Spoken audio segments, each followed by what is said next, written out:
Good morning সবাইকে। আশা করব সকলে ভালো আছো। বংশুস্মিতাস লাইফস্টাইলে তোমাদের সকলকে অনেক অনেক স্বাগত, ভালোবাসা।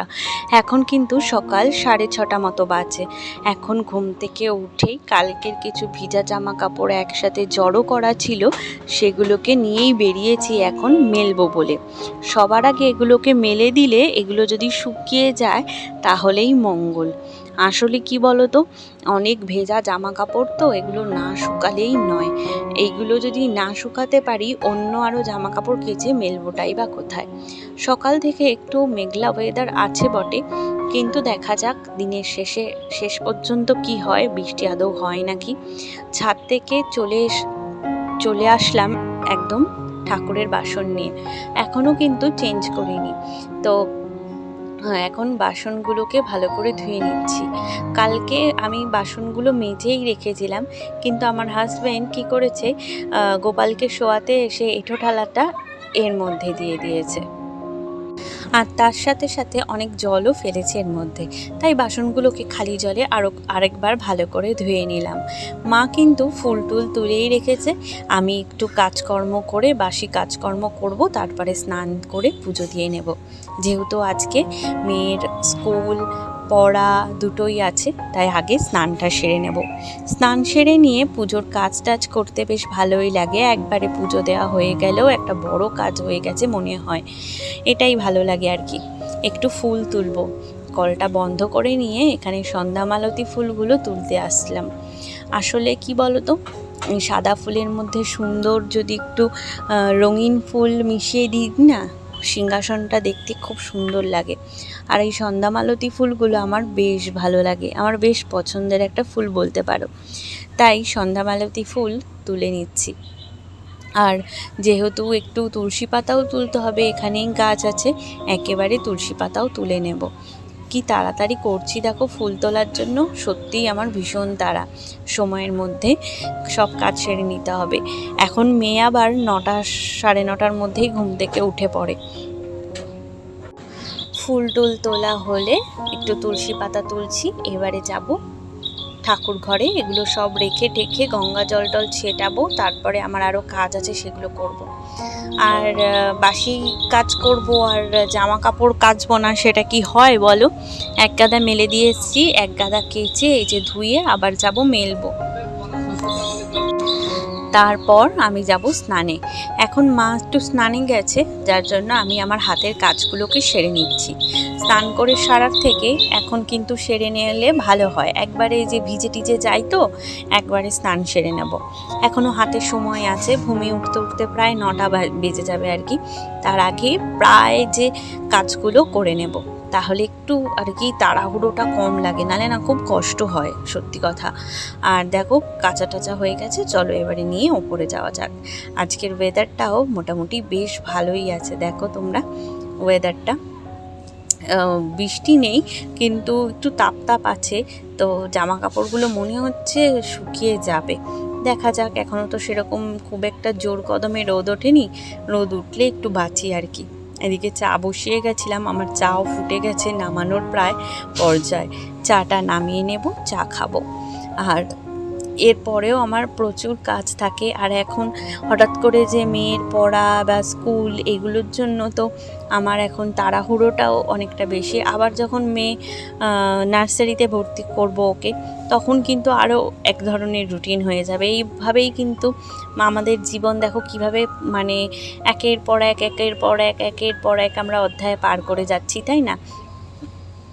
এই এক সময় একভাবে চলছি, এই আবার এক সময় আরেকভাবে চলবো। প্রায় দুটোই কিন্তু মানে প্রায় আলাদা, একে অপরের থেকে এক একটা সময় চলে আসে। কিছুদিন যাবৎ নিজের কোনো কাজেই কিন্তু কারোর সাহায্য পাই না। নিজে সমস্ত কিছু একা হাতে সারি, নিজের সমস্ত কাজ, নিজের দায়িত্বে থাকা সমস্ত কাজ, সমস্ত কিছু কিন্তু নিজে একা হাতে সারি।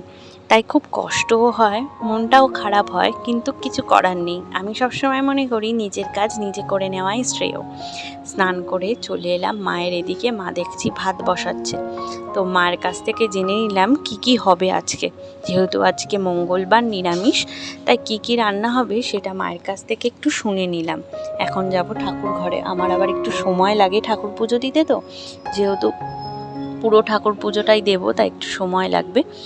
আর এখন এসে যে ফুলগুলো সব ঢেলে নিলাম, আর এবার গোপালকে একটু সাজিয়ে দিচ্ছি। কিন্তু গোপাল মোটেই ফুল গ্রহণ করতে চান না, গোপালকে সাজালেই দেখি পড়ে যায়। বিশেষ করে আমার এই ছোট পুচকে গোপালটা খুব দুষ্টু। তো তাকে একটু সাজিয়ে নিয়ে এবারে হচ্ছে ভাবছিলাম যে দেখো কিভাবে ফুলটা বারবার পড়ে যাচ্ছে, একটুও থাকে না। আবার এক এক সময় ফুল কি সুন্দর থেকেও যায়। এটাই আর কি, এটাকেই আমি একটু গোপালের দুষ্টুমি বলে থাকি। তো যাই হোক, এবার গোপালকে একটু স্নান করিয়ে নেব। একটু গোলাপ জল, একটু গঙ্গা জল দিয়ে সুন্দরভাবে স্নান করিয়ে নিয়ে তারপরে ওনাদের জায়গায় সুন্দরভাবে জামা কাপড় পরিয়ে সাজিয়ে দেব।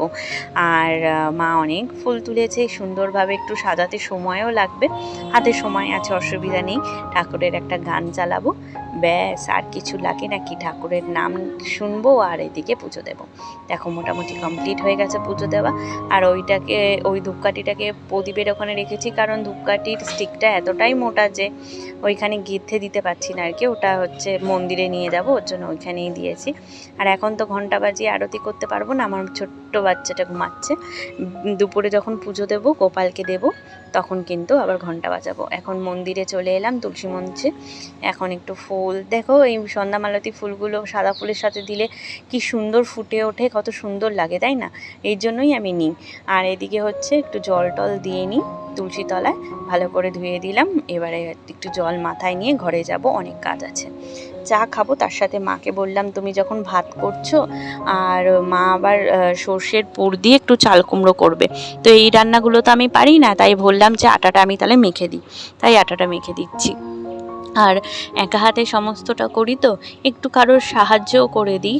কেন বলো তো, কার মানসিকতা কোন দিকে আমি ঠিক মানে বলতে পারবো না, কিন্তু আমার মানসিকতাটা কিন্তু সত্যিই আমি সবসময় ঠিক রাখতেই চাই। কারণ আমার কাজ কেউ করছে না বলে যে তাদের কাজ আমি করব না, বা তাদের কষ্ট হচ্ছে দেখেও যে যাব না, সেটা কিন্তু আমার মন থেকে সত্যিই আসে না। আর মা সবসময় একটা কথা বলে, মেয়েরা হচ্ছে চিনির মতো মিষ্টি, আর বউরা হচ্ছে নুনের মতো। চিনি ছাড়া আমাদের জীবনটা চললেও কিন্তু নুন ব্যতীত আমাদের জীবন চলে না। নুন কিন্তু আমাদের সবসময় প্রয়োজন হয়, কারণ চিনি ছাড়া রান্না করা যায়, কিন্তু নুন ছাড়া কিন্তু আমাদের চলে না। তাই শেষ দিকে বা শেষ পর্যায়ে এসে এই নুনের হাত ধরেই কিন্তু শেষটা আমাদের আর কি সমাপ্ত হয়। তাই নুনটা যাতে ভালো থাকে সেটাই কিন্তু দেখারটা দরকার, কিন্তু এখন মানুষ সেটা করে না, তার করে উল্টোটা। যাই হোক, কেউ না বুঝলেও আমি যতদূর বুঝবো যতদূর পারবো করব, তার ব্যতীত তো আমার হাতে কিছু নেই। আর এদিকে আমি মামামের একটু ওটসের খিচুড়ি বসিয়ে দিলাম, আর এদিকে চাল কুমড়োর বড়াটাও হচ্ছে, যেটা সর্ষে পুর দিয়ে মা এইভাবে ভাজে। আর এখন প্রায় 10টা বেজে গেছে, ভীষণ তাড়াহুড়ো। সকালবেলায় থাকে ওর বাবা খেয়ে স্কুলে যাবে, মেয়েকে পড়াতে নিয়ে যাব। ঘরটা পর্যন্ত ঝাড় দিতে পারিনি, কোনো রকমে বিছনা তুলে মেয়েটাকে খাইয়ে এই যে রেডি করে এখন ওকে দিয়ে আসবো। কদিন ধরে দেখছি একা একাই থাকছে, ওখানে ওকে দিয়ে এসে ঘরটা ঝাড় দেবো, দিয়ে তারপর নিজে দুটো খাবো। সেই যে চা বিস্কুট খেয়েছি কোন সকালে, আর এখনও কিছু খেতে পারিনি। এই ওর যেতে যেতে প্রায় 10টা 15-20 হয়ে যাবে, 10:30টাই বলতে পারো, 11:30 অবধি পড়বে 1 ঘন্টা। তো চলো, ওর তরফ থেকে বাই। আর মামা মেয়ে যে চলে এসছে ম্যামের বাড়ির কাছে। তো আজকের ভিডিওটা বন্ধুরা এই পর্যন্তই। ভালো লাগলে কিন্তু অবশ্যই ভিডিওটা দেখো, ভালোবাসা দিও, পাশে থেকো। আজকে এই পর্যন্তই, বাই।